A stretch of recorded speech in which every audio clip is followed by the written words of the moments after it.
Welcome back. Today we're cooking up something truly special, a recipe, but not just any recipe. This one is all about you. That's right, we're crafting the recipe of me, a unique blend of ingredients that make up who you are. Writing to inform teaches us something new. And what's more fascinating than learning about the incredible individuals we are? Your mission is to translate the essence of you into a recipe format. Start by picking 10 adjectives that describe you. Think of these as your ingredients, qualities that make you, well, you. Maybe you're adventurous like a dash of chili or calm like a soothing cup of tea.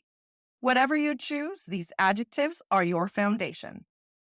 Now imagine how these ingredients come together. How do they mix? Do they simmer slowly, revealing depth over time? Or do they come together in a vibrant, instant reaction? For example, you might say, mix curiosity and courage until bold. Fold in a generous portion of humor, season with kindness to taste. This concoction forms a person who's ready to explore, laugh, and lend a hand. Once you've mixed your qualities and cooked up the essence of who you are, it's time to serve. How does this recipe present itself to the world? Is it a vibrant dish ready for adventure or a comforting meal that brings warmth and understanding? This is more than just an assignment. It's a celebration of the unique blend that is you. So grab your pen, unleash your creativity, and let's get writing.